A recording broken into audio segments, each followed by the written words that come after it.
It's Lulamandesin and welcome to the news, your local South African news, African and international news. So if that's your thing, please subscribe, also like if you enjoy the content, and please support us on Patreon. That is the only way we get support. No monopoly capitalist money, no other money supporting us, so the support will be much appreciated. The link is in the description below. Okay, today's headlines. Ramaphosa calls for experience to be scraped to allow young people to enter the labor market. This is the best thing that has ever happened. There are riots in the UK, and I think I have the reason why this is happening. And no, it's not illegal immigration.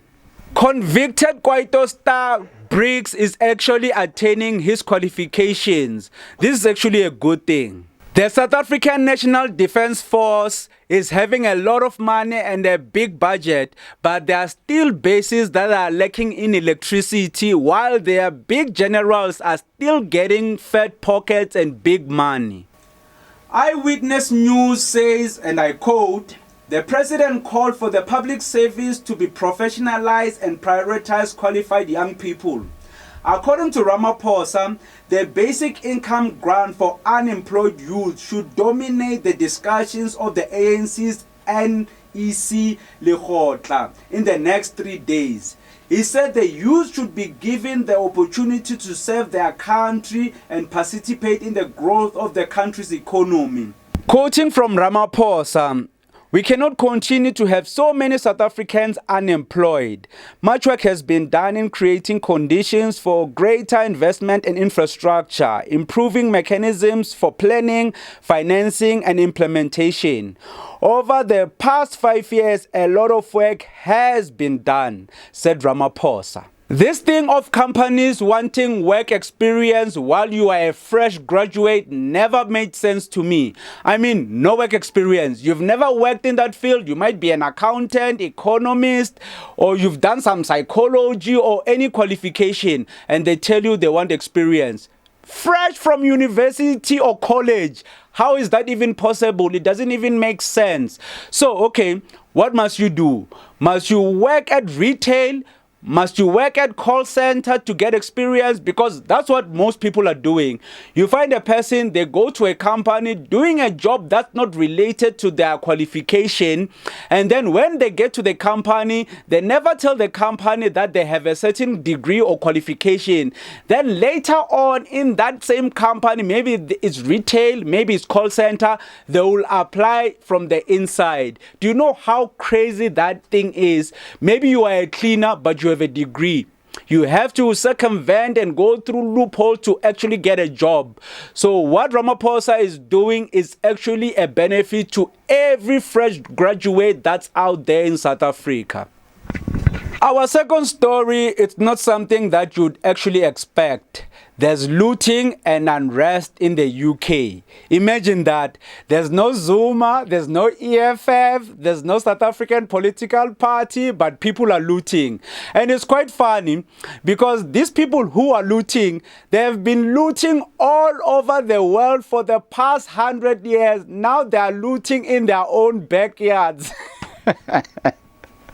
Oh, the English. The story goes that there's actually an incident that happened in the UK. I think it's really made up. You know, you never have proof of these things.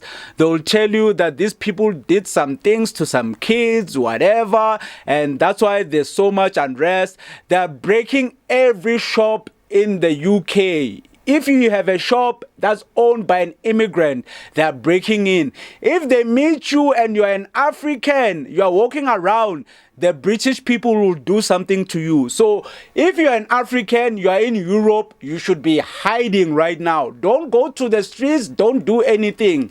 As a matter of fact, according to me, as an African, what are you doing in the UK? What are you doing there? You are surrounded by Europeans all over the place. When you go to the shop, there's a European. When you go to the barber, there's a European. Your meat is being sold by Europeans. So what are you doing there? Aren't you supposed to be in your home country? I mean, no matter how much you are suffering in your country, every country in Africa, no matter how much you are suffering, there's opportunity. There's no need for you to go to Europe. There is no need for real. So if you're an African, please try to find opportunities in Africa with your own people. Stop going to Europe and bothering Europeans.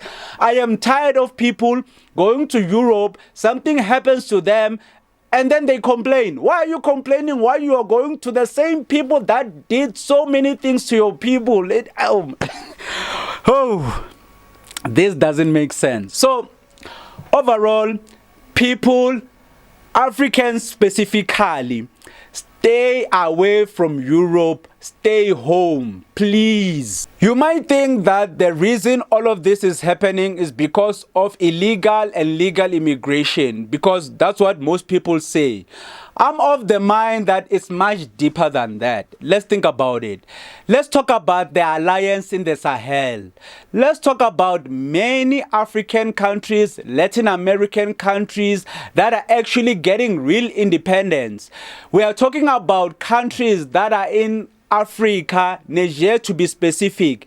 They actually chased out American soldiers, American military. They chased them out. So they're not being surveilled. Nothing is happening to them. They're not being sabotaged. And when that happens, it means they're no longer stealing from Africa. And if you can't steal from Africa as a European, things will go bad. So now there's a lot of stress that's happening in Europe. It's not only England or the UK, the whole of Europe, bad things are happening.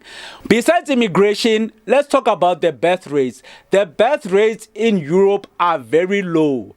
So low that they are losing their population. The populations in Europe are getting lower and they need more Africans. They actually need immigration in Europe for them to actually recover the numbers that they are losing. Because if you don't know, demographics are very sensitive. You cannot afford to have many old people or fewer young people, because at the end of the day, the young people have to go to work and actually provide the money for the pensioners. If you didn't know, as an employee, if you're doing 9 to 5, some of your money is being siphoned and is being given to pensioners, people that are too old to actually work. So if you find a country or a whole continent where young people are very few, or some of them are actually migrating to other countries, you'll have issues. For example, France has increased their retirement age to 62. It means if you were happy thinking you are retiring at 60, 2 more years of suffering.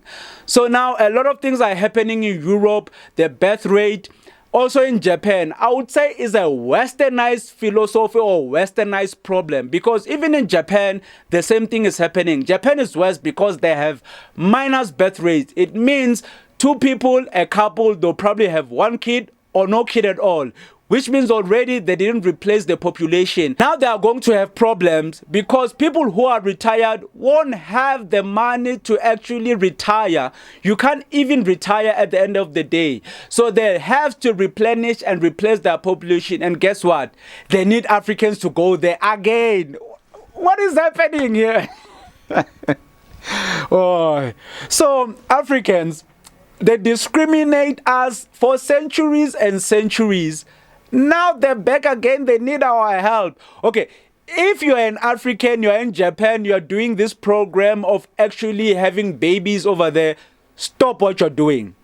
Your kids are not going to have the full rights in Japan. Let's be honest, because we've seen many videos of mixed Japanese kids that are having problems at their school. They don't feel like they belong at the end of the day because they are different. Because if you're a child and you're in Japan, because Japan for the longest time was a monolith, they had one Japanese race, right? So my fellow Africans, if you are desperate for a child or desperate for money, rather do it right here at home. I mean, how desperate are you? So rather have kids with your own people, stay home, man. You don't have to go anywhere. Our next story, convicted Kwaito star Brickz Mabrigado celebrated a significant milestone because he got a qualification in marketing. Now, this is what I call correctional services, because this guy is actually doing something good. When he comes out, he'll actually be good at marketing his own music. That's very smart.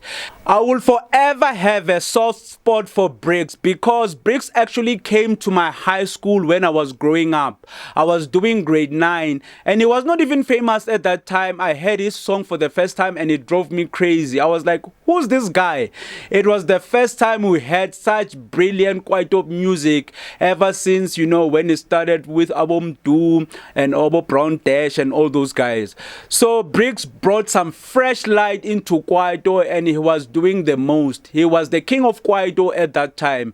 So Brickz is a legend and I'm glad he's doing this, and hopefully he gets an early release from jail. Some shocking news from Eyewitness News. Joburg EFF leader has been unalived during a service delivery protest. Think about that. That is the saddest news I've ever heard.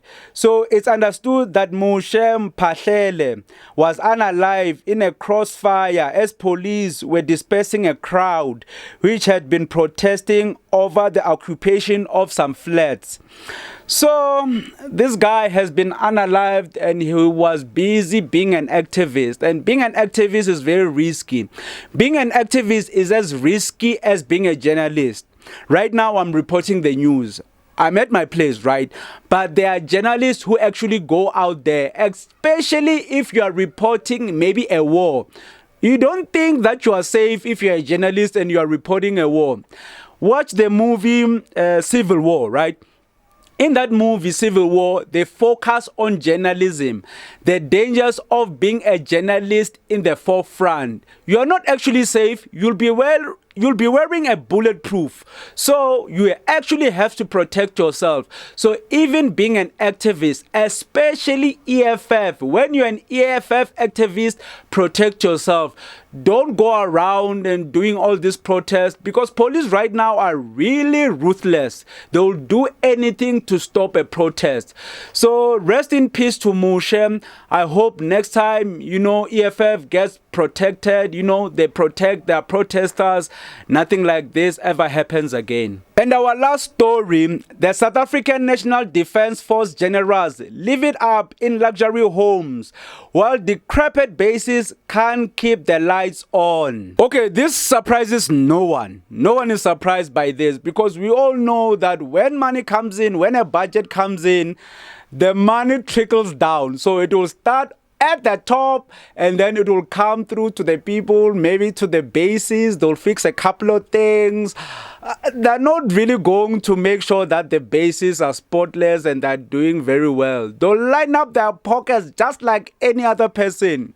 When people speak of corruption, I usually ask the question, if you were in the same position, would you refuse the money? Let's say, for example, the National Defence Force budget is actually maybe 1 billion rands, for example, and you're a general, or maybe you're at the top there. They give you 1 billion. They're like, okay, here's 1 billion. You'll see what you'll do with it. And this money comes physical. You can actually see it. There's a bank card. You can actually swipe and do things with it. If you're a normal person, you're sitting at home right now, right? I bet you have problems. You have financial issues. Maybe you have debts that you need to pay.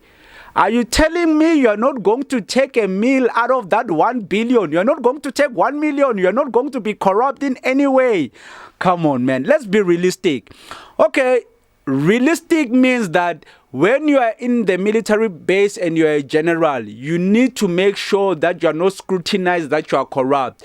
If the base needs to be kept up to par, things need to be fixed, you need to fix them so that such stories don't come out. Because if they notice that you are actually spending the money, my example, 1 billion, just spend 1 million, no one will notice. But if it's 1 billion, you spend 500 million on yourself. Ah, come on. That's too much, man.